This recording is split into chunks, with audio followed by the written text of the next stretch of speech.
Before actors, scripts, and studio lights, there were real guns, real vaults, and real people desperate enough to risk everything.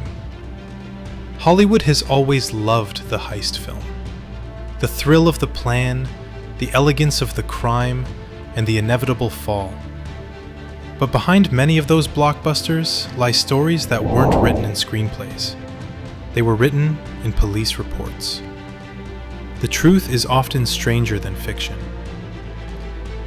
Every great crime movie, from Goodfellas to Dog Day Afternoon, owes its pulse to a moment when human greed, genius, and chaos collided in real life.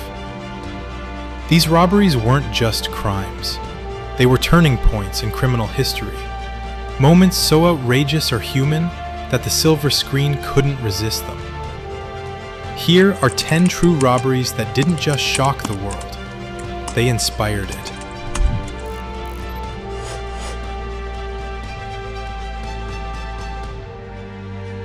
It began like a Hollywood script.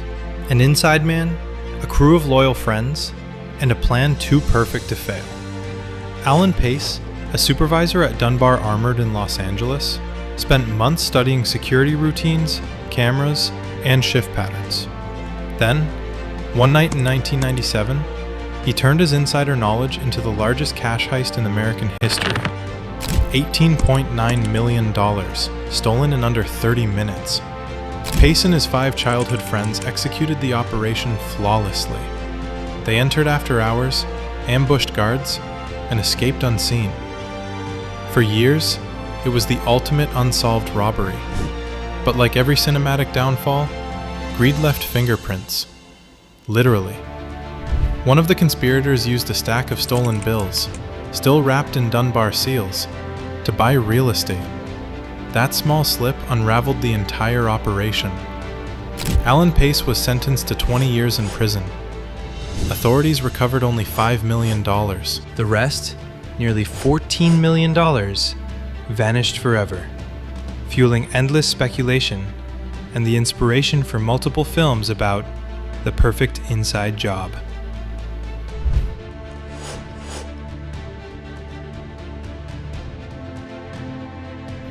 If a movie opened with a crew digging a secret tunnel for months under a bustling city, you'd call it over the top. But in Brazil, it actually happened. In 2005, a group posing as landscapers rented a building 2 blocks from the Banco Central in Fortaleza. For 3 months, they tunneled 256 feet underground, complete with lighting, air conditioning, and reinforced walls. When they finally broke through the vault, they stole over $164 million, about 80 million USD, hauling away nearly 4 tons of cash. When investigators arrived, they couldn't believe it. No alarms, no fingerprints, just an empty vault and a hole leading into darkness. It was as if ghosts had stolen a fortune. Police later discovered over 30 people were involved, and though arrests were made, less than 20% of the money was ever recovered. The heist was so cinematic that it inspired documentaries and films like The Great Robbery of Brazil's Central Bank. Even now, the rest of the fortune, if it still exists, is buried in mystery.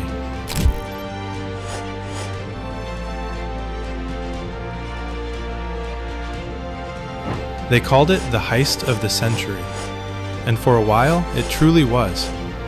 A team known as the School of Turin, led by master thief Leonardo Notarbartolo, targeted the heavily fortified Antwerp Diamond Center, the heart of the world's diamond trade. Their vault had 10 layers of security: infrared sensors, magnetic fields, heat detectors, even seismic alarms. None of it mattered. Over a single weekend, they looted more than $100 million in gems, gold, and jewelry, nearly 80% of the vault's contents. The police were baffled. No alarms had gone off, no signs of forced entry. Then came their undoing, not through brilliance, but through carelessness. Investigators found a discarded bag of trash near the gang's escape route.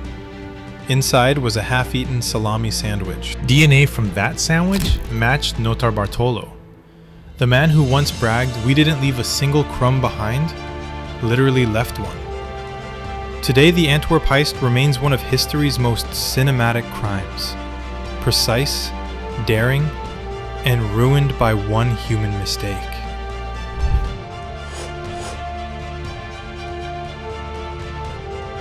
In Paris, glamour and crime often dance together. But in 2008, that dance turned into chaos when a group of thieves known as the Pink Panthers walked into the exclusive Harry Winston jewelry boutique, dressed as women. Wigs, heels, makeup, scarves, perfect disguises. Once inside, they drew weapons and addressed staff by name. They knew the security codes, safe locations, and even employee schedules. In minutes, they cleared $105 million worth of diamonds and vanished into the night. The Pink Panthers were not a single gang but a network, a shadowy syndicate of Balkan thieves responsible for over $500 million in jewel robberies worldwide. Their operations inspired countless films and shows, and their very nickname came from the 1960s Pink Panther movie, after one member hid a stolen diamond in a jar of face cream. Their heists are as cinematic as they are real, a fusion of elegance, violence, and theater.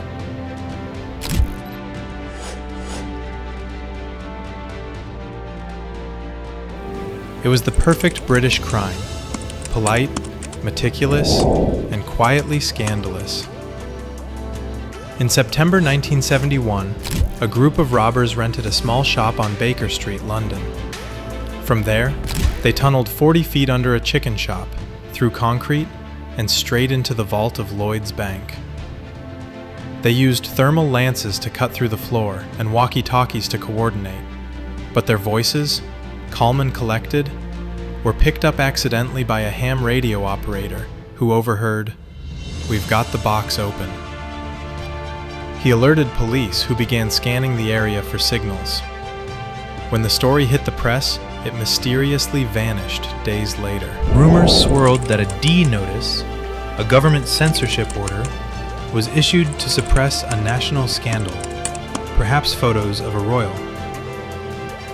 The 2008 film The Bank Job embraced that conspiracy, blending fact and speculation.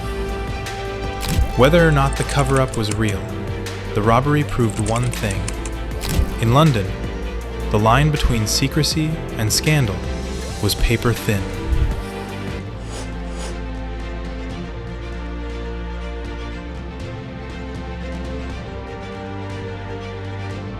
Some robbers are remembered for their genius, this one for its comedy. David Gant, a humble vault supervisor at Loomis Fargo in North Carolina, earned just $8.15 an hour. But one night, frustrated with his small life, he loaded $17.3 million into a van and drove away, with his crush, Kelly Campbell, and her partner, Steve Chambers. It was the second largest cash heist in U.S. history. But instead of lying low, the conspirators went wild. They bought mansions, luxury cars, and bragged openly. Michelle Chambers even asked a bank teller, "How much can I deposit before you tell the feds?" The FBI didn't have to work hard. Gant fled to Mexico but called home so often that agents tracked him easily. They even found $3.3 million still sitting in the getaway van. Their unbelievable incompetence later became the comedy Masterminds, 2016. It's proof that not every heist movie has to be Heat. Sometimes it's Dumb and Dumber with duffel bags.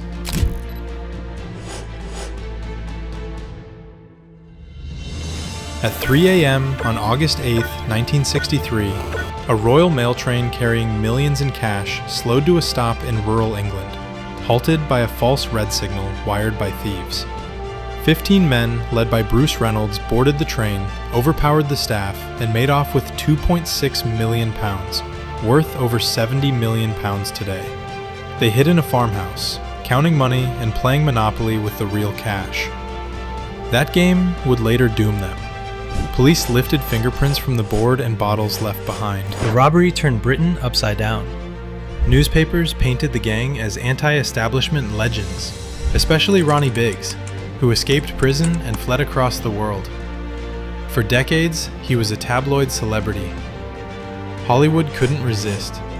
The robbery inspired Robbery, 1967, Buster, 1988, and countless documentaries. It was the moment crime became folklore, charming on screen, brutal in reality.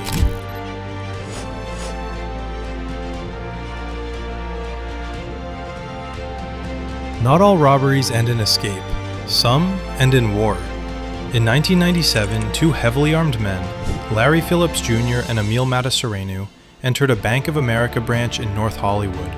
Wearing homemade body armor and carrying modified AK-47s, they planned a quick heist. But when police arrived early, it turned into a 44-minute battlefield. The robbers fired over 1,100 rounds. Police responded with 650. Civilians were pinned down, cars riddled with bullets, the air thick with smoke. The robbers' armor made them nearly invincible, until SWAT snipers finally ended the siege. 20 people were injured, but miraculously, none of the officers died. The shootout changed American policing forever. Afterward, departments nationwide equipped patrols with rifles, a direct response to that day. Its cinematic echo can be seen in Heat, 1995, and 44 Minutes, the North Hollywood Shootout, 2003. It wasn't fiction inspiring reality this time, it was reality outgunning fiction.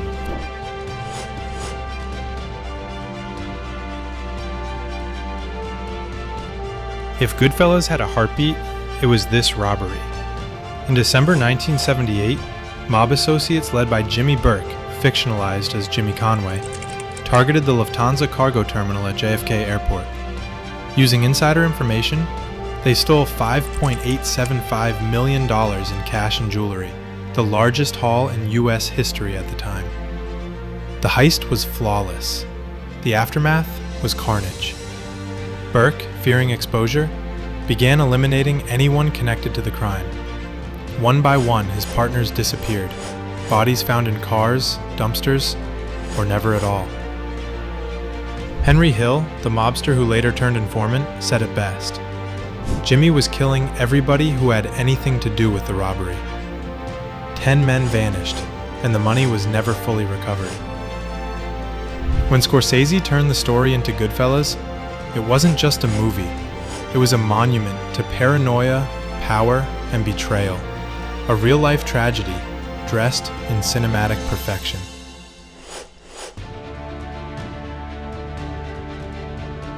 Brooklyn, August 22, 1972. A man walks into a Chase Manhattan bank with a shotgun. Not for greed, but for love. John Wadowitz and his friend Salvatore Naturile planned to rob the bank to pay for Wadowitz's partner Elizabeth Eden's gender confirmation surgery. What was meant to be a 10-minute heist turned into a 14-hour hostage crisis broadcast live across New York.